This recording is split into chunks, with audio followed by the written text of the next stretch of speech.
pada malam hari ini kita akan melihat tentang tanda-tanda kedatangan Tuhan Yesus yang kedua yang ada di dalam Matius pasal 24. Sama-sama katakan tanda-tanda.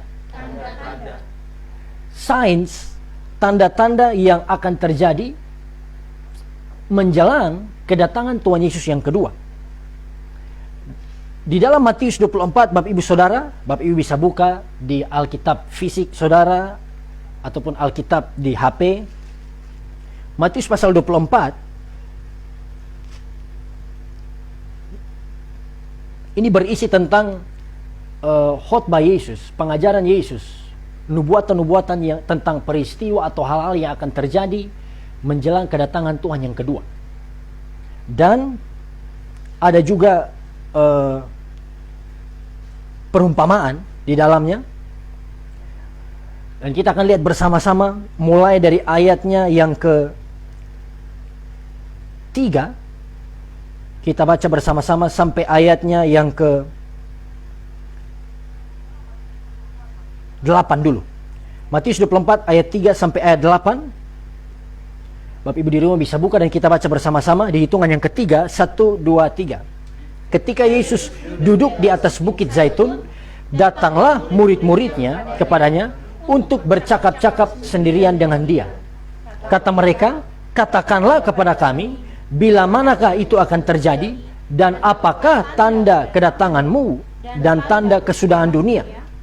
Jawab Yesus kepada mereka, waspadalah, supaya jangan ada orang yang menyesatkan kamu. Sebab banyak orang akan datang dengan memakai namaku, dan berkata, akulah Mesias, dan mereka akan menyesatkan banyak orang. Kamu akan mendengar deru perang atau kabar-kabar tentang perang. Namun berawas-awaslah, jangan kamu gelisah, sebab semuanya itu harus terjadi, tetapi itu belum kesudahannya. Sebab bangsa akan bangkit melawan bangsa, dan kerajaan melawan kerajaan. Akan ada kelaparan dan gempa bumi di berbagai tempat. Akan tetapi semuanya itu barulah permulaan penderitaan menjelang zaman baru. Katakan amin. Nah, Bapak Ibu Saudara jemaat Tuhan, perhatikan ini. Tanda-tanda kedatangan Tuhan, kemarin sempat kita lihat tanda yang pertama, yaitu yang tercatat di dalam ayat 4 sampai ayat yang kelima. Waspadalah supaya jangan ada orang yang menyesatkan kamu, sebab banyak orang akan datang dengan memakai namaku dan berkata, akulah Mesias, dan mereka akan menyesatkan banyak orang. Yang pertama di dalam Matius 24, ini adalah penyesatan. Ada orang-orang yang datang dan mengajarkan ajaran yang sesat. Dalam ayat ini menuliskan orang-orang yang mengaku bahwa mereka lah Mesias, mereka lah Yesus. Sedangkan dengar baik, tidak ada Yesus lain lagi, tidak ada Mesias lain lagi yang Tuhan janjikan bagi kita yang akan turun ke dunia selain Yesus Kristus. Ada yang percaya bahwa Mesias yang nanti akan datang itu perempuan. Saudara bayangkan, ada lagi yang percaya bahwa Mesias nanti, Yesus itu nanti orang Jawa. Bahkan ada yang sudah pernah mengaku bahwa dia adalah Yesus. Nah ini kita harus berhati-hati Bapak Ibu Saudara. Tanda pertama sebelum kedatangan Tuhan yang ada di dalam Matius 24 adalah muncul Kristus, Mesias palsu, atau nanti ditekankan lagi di ayat-ayat berikutnya, Yesus katakan ada nabi palsu, katakan nabi palsu. Mereka ini adalah pengajar-pengajar palsu yang mengajarkan ajaran sesat, yang berlainan, bertentangan dengan ajaran kita orang Kristen. Iya kan? Dan ini sudah ada, saudara, di Tiongkok. Di Korea Selatan juga ada. Saya tidak jelaskan mendetailnya, Bapak Ibu bisa lihat nanti di Google lengkap itu. Di mana lagi? Jepang. Ada aliran-aliran yang muncul yang percaya bahwa Yesus sudah ada. Dan Yesus ada di negara mereka. Saudara, ini berbahaya. Apalagi di Indonesia yang tadi saya katakan, ada yang Yesus dari Pulau Jawa, ada Yesus dari Papua. Luar biasa. Bahkan yang sempat heboh awal tahun 2020 ya, atau 2019. Rasul Paulus II itu. Iya ya, ada Rasul Paulus II, Bapak Ibu bayangkan, Rasul Paulus II. Iya kan, luar biasa. Ada pengajar-pengajar sesat, ada Kristus Mesias palsu.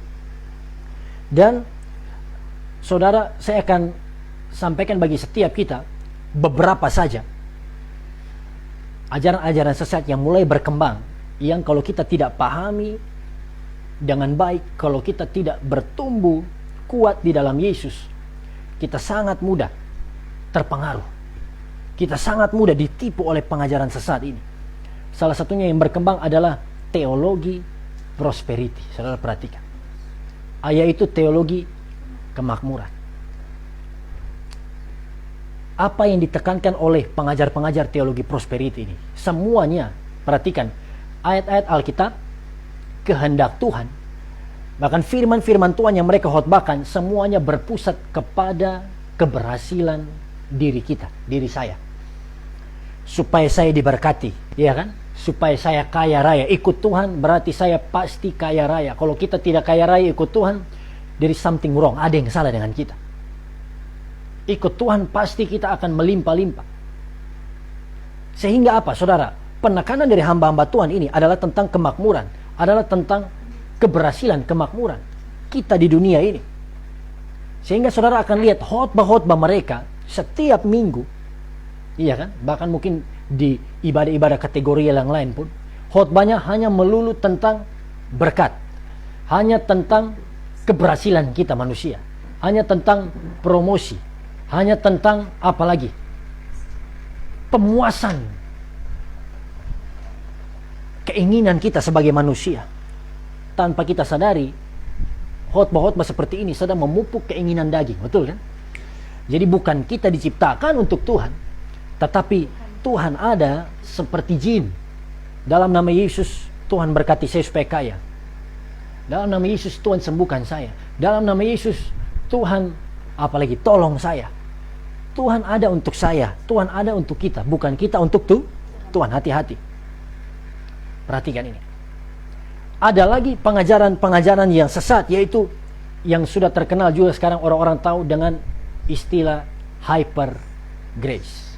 Yaitu apa? Kasih karunia, kan dari kata hyper, berlimpah-limpah, kasih karunia yang begitu berlebihan. Dan saudara lihat pengajar-pengajarnya setiap kali berkhotbah, ya kan? Apapun khotbah mereka, pasti pusatnya adalah tentang keselamatan itu free, tentang kasih karunia, tentang anugerah. Tidak ada khotbah-khotbah yang lain. Bukan berarti grace, kasih karunia itu sesat, ya kan? Bukan berarti kasih karunia itu sesat, no saudara. Tetapi kita percaya ini doktrin dasar kita sebagai orang Kristen. Dasar keyakinan kita adalah kita diselamatkan karena kasih karunia. Amen. Efesus 2 ayat 8-9, betul kan? Ya. Kita diselamatkan karena anugerah. Tetapi Bapak Ibu, perhatikan, orang-orang yang mengajarkan hyper grace, semua khotbah mereka, penekanannya di kalimat ini, semua khotbah mereka. Katakan semua khotbah. Semua khotbah mereka hanya tentang kasih karunia. Tanpa disadari, seolah-olah Tuhan itu hanya penuh kasih, iya kan? Tuhan hanya berikan kasih. Kasih gadis love. Tuhan mengampuni, Tuhan mengasihi.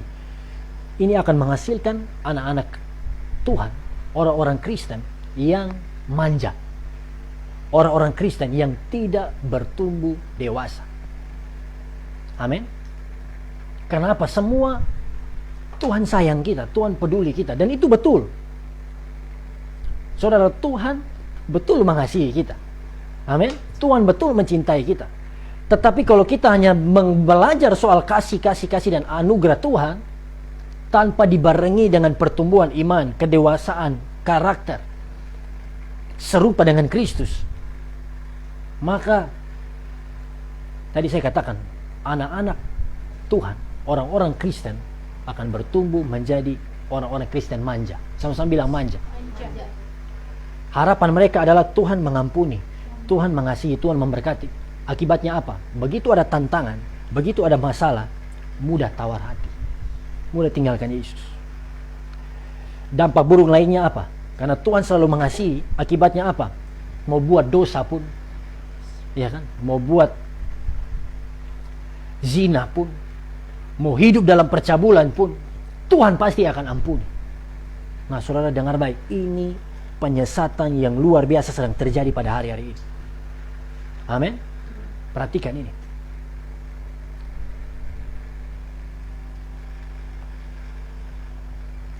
Pengajar-pengajarnya baik prosperity, hyper grace tidak akan, atau jarang sekali ya, mungkin bahkan sampai tidak akan, jarang sekali mengkhotbahkan tentang pertobatan. Iya kan? Jarang sekali mengkhotbahkan tentang dosa, menegur dosa. Apalagi mau khotbah soal kekudusan, mau khotbah soal kedatangan Tuhan kedua kali.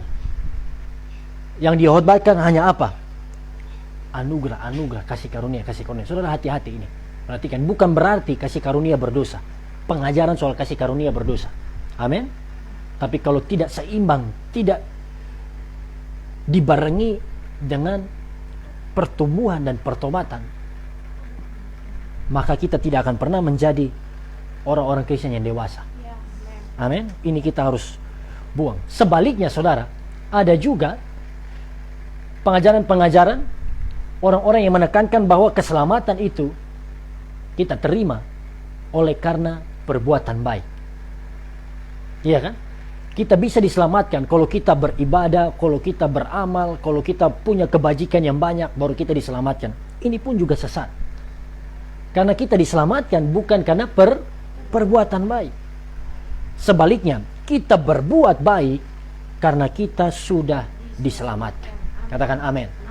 Ini prinsip kita orang Kristen. Kita sudah diselamatkan, kita sedang diselamatkan, dan kita akan diselamatkan. Perhatikan ini. Bahkan kalau Bapak Ibu perhatikan Matius 24 masih di tanda yang pertama ini, penyesatan. Matius 24 ayat 24, perhatikan.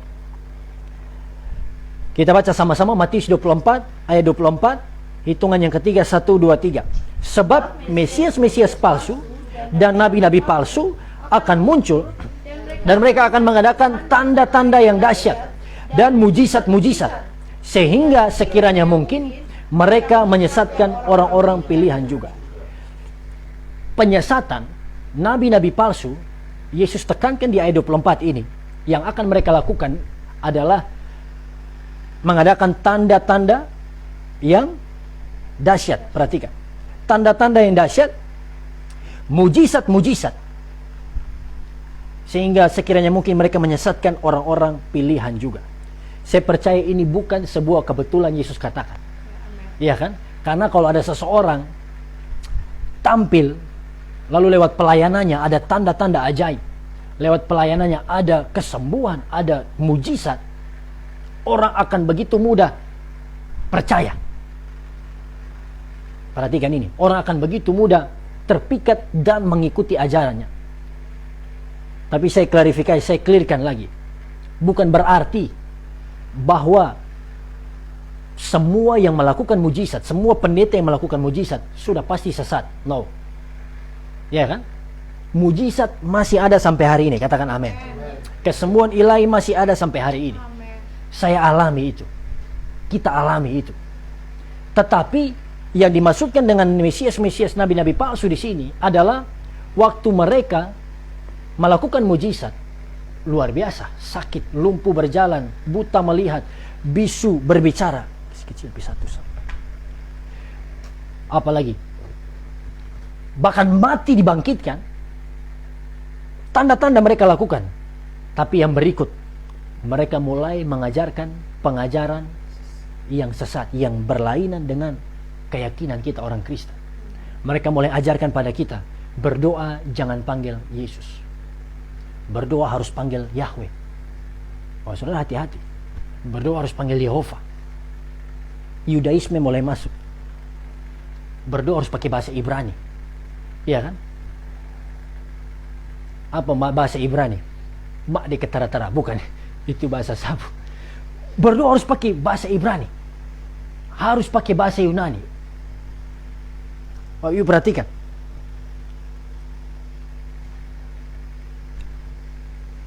Dan ini mulai merebak.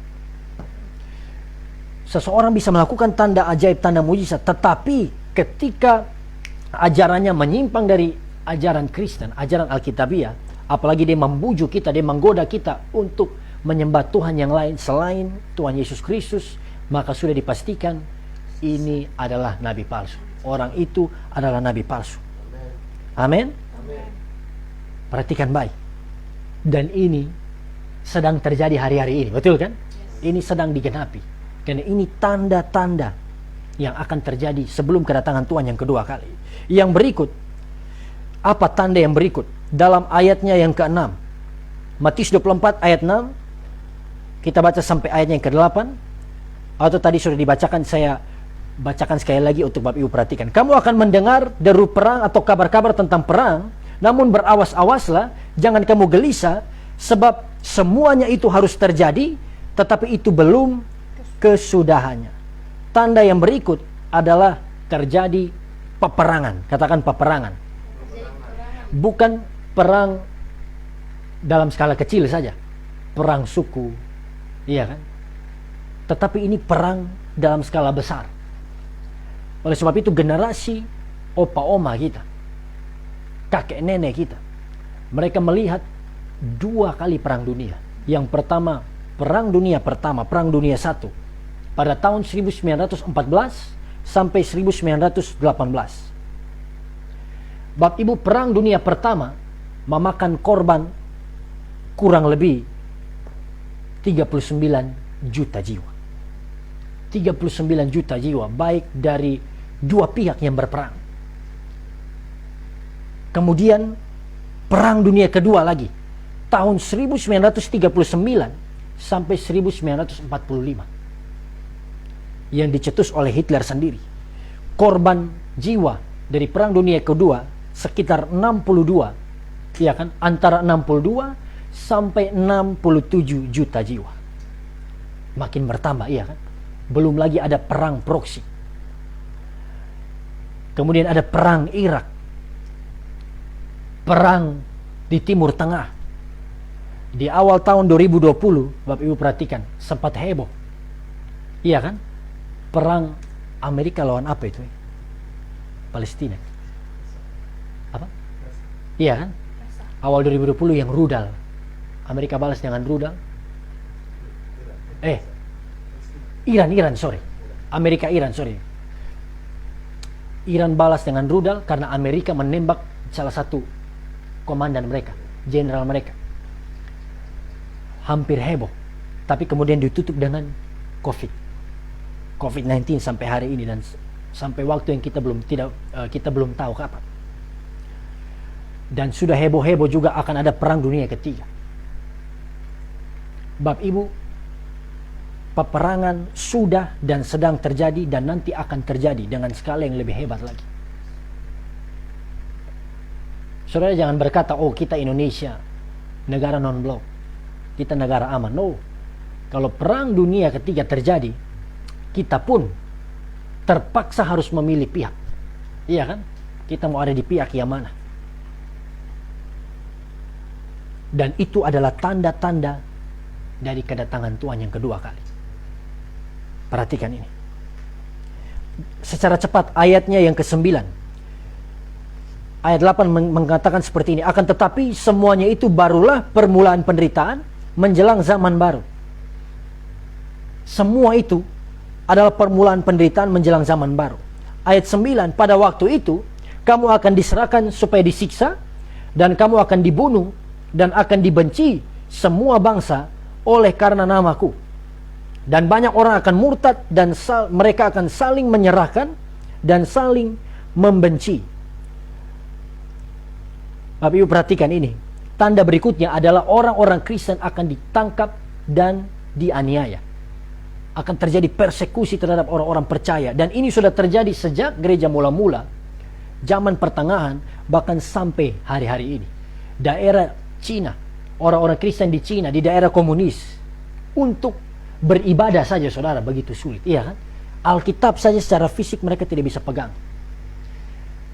Mereka harus beribadah secara underground.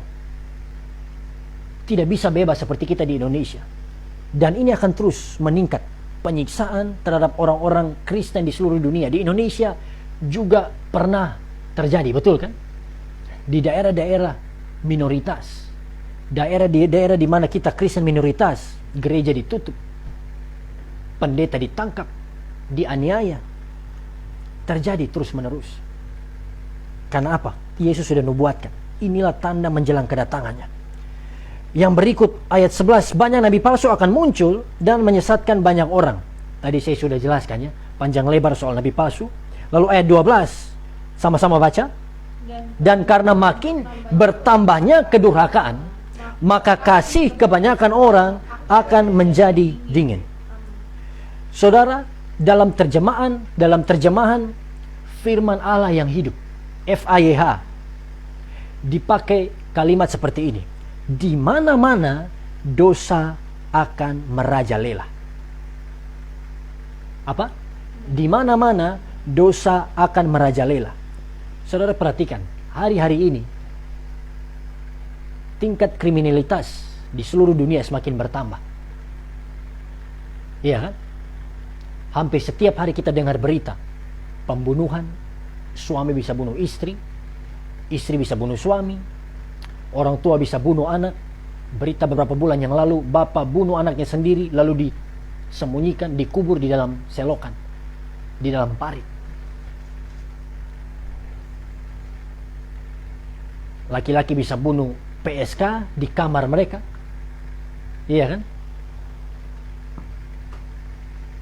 Ancaman dari teroris, kelompok-kelompok radikal. Dosa akan semakin merajalela. Ini juga berbicara tentang penyimpangan moral. Katakan penyimpangan moral. Apa itu? Perbuatan seksual yang tidak wajar. Betul kan? Pemerkosaan, apalagi kedursilaan, perzinahan, pornografi.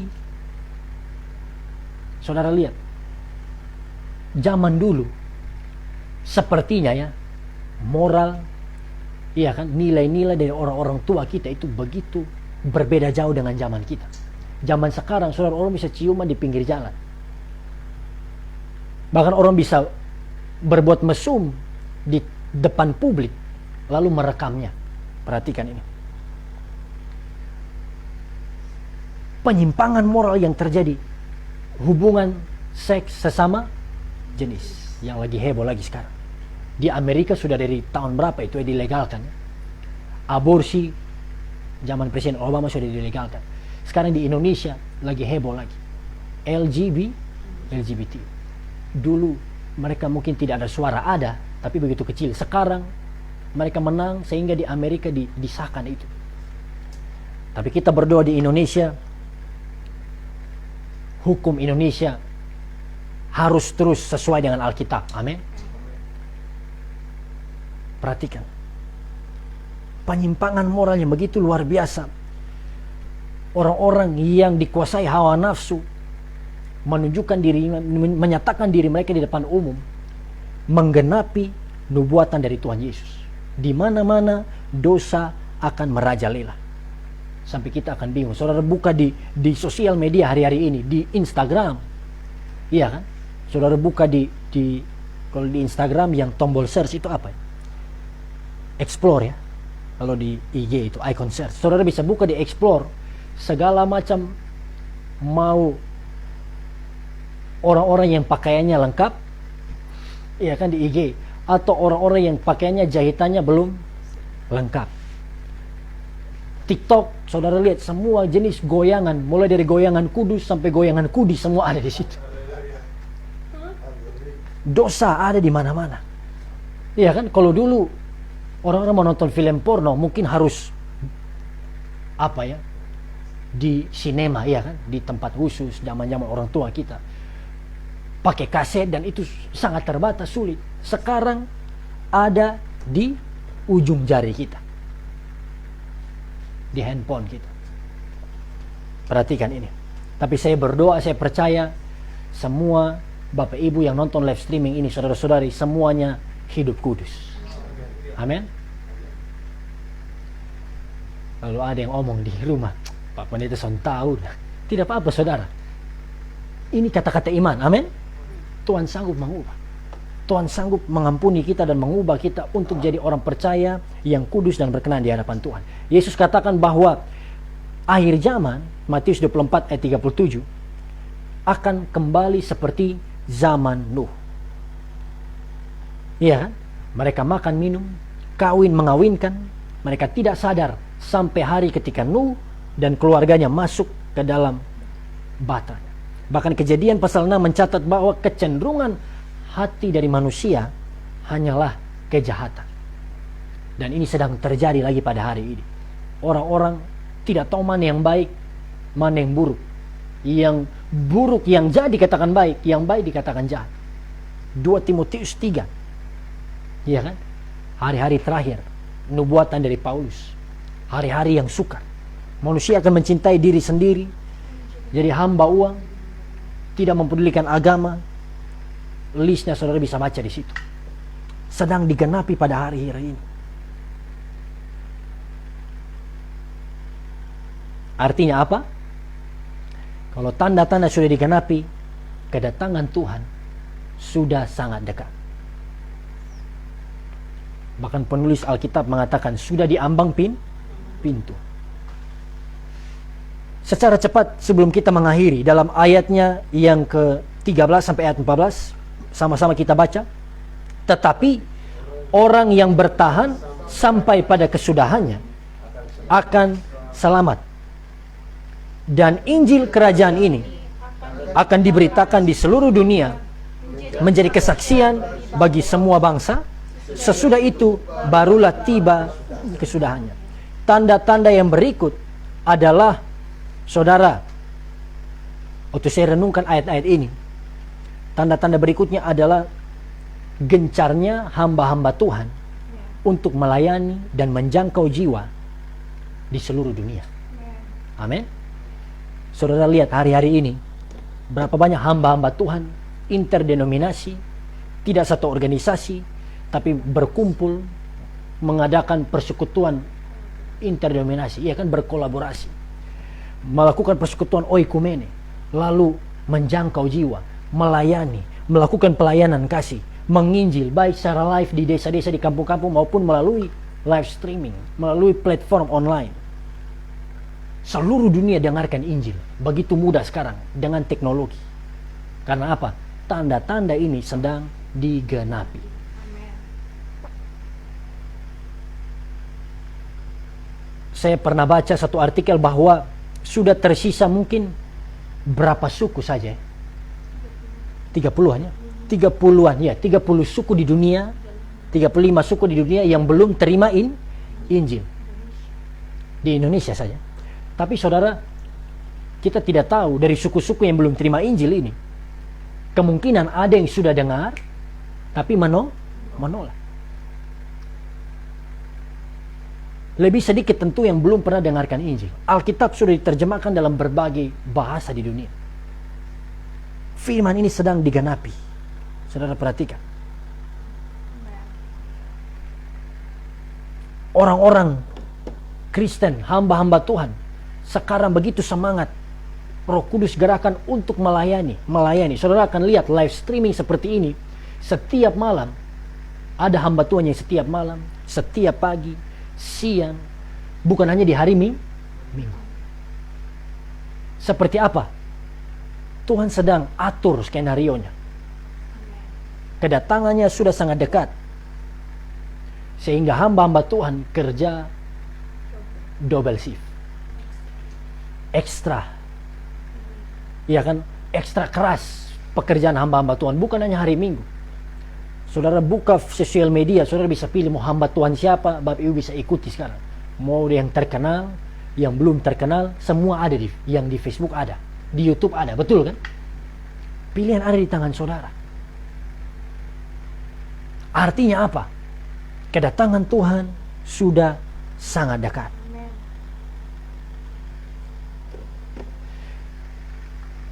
bukan waktunya lagi bagi kita untuk bermain-main.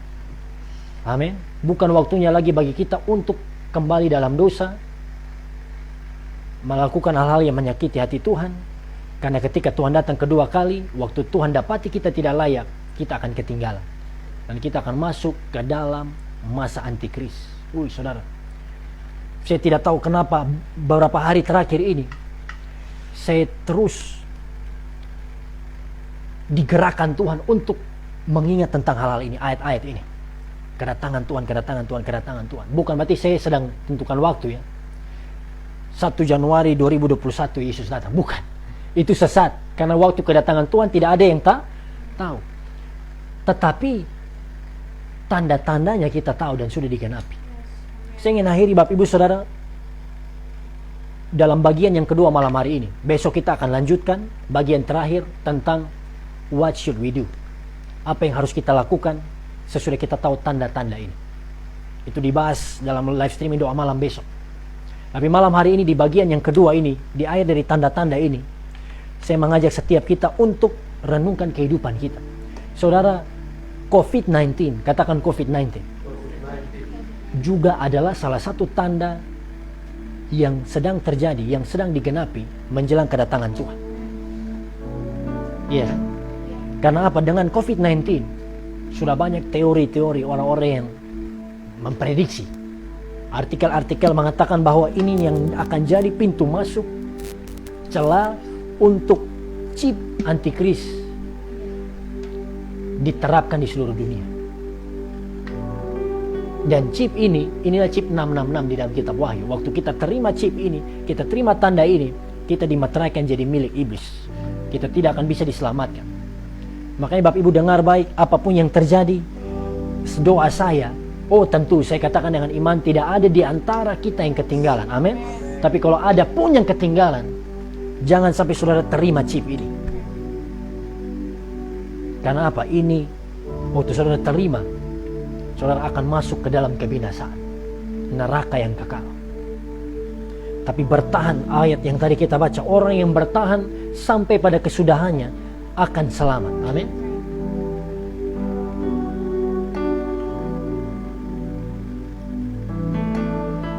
Mari kita tutup Alkitab kita bersama-sama.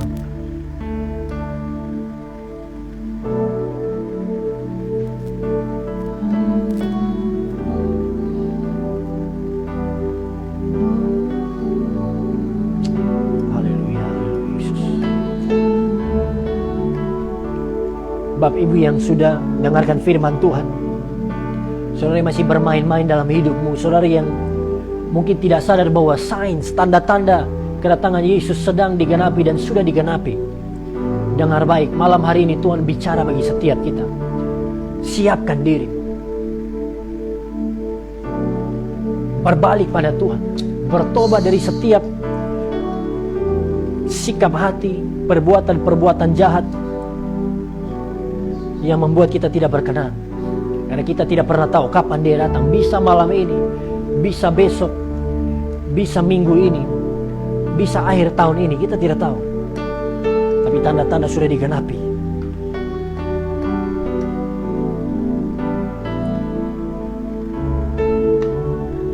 Engkaulah perisaiku saat badai hidup menerpaku.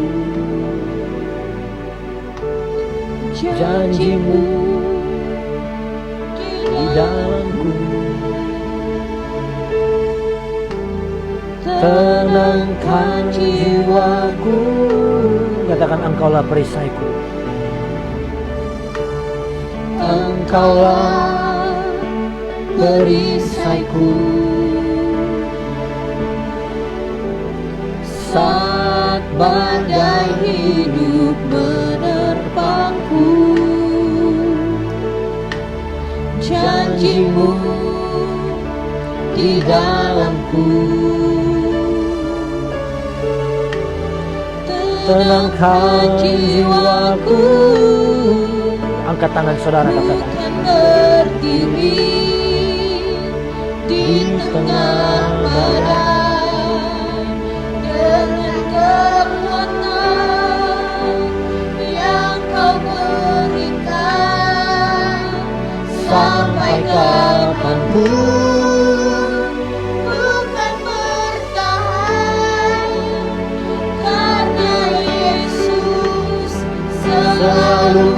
menopang hidupku. Sekali lagi katakan, Engkaulah perisaiku.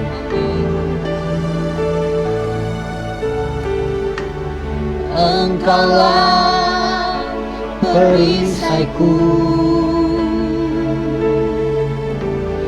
Saat badai hidup menerpaku,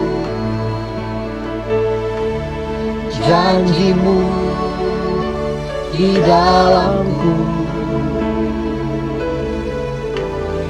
Tenangkan jiwaku, katakan, ku kan berdiri di tengah badai dengan kekuatan yang Kau berikan. Sampai kapanpun ku kan bertahan, karena Yesus selalu menopang. Ku kan berdiri, ku kan berdiri, amin, di tengah badai dengan kekuatan yang Kau berikan. Sampai kapanpun ku kan bertahan, karena Yesus selalu menopang hidupku.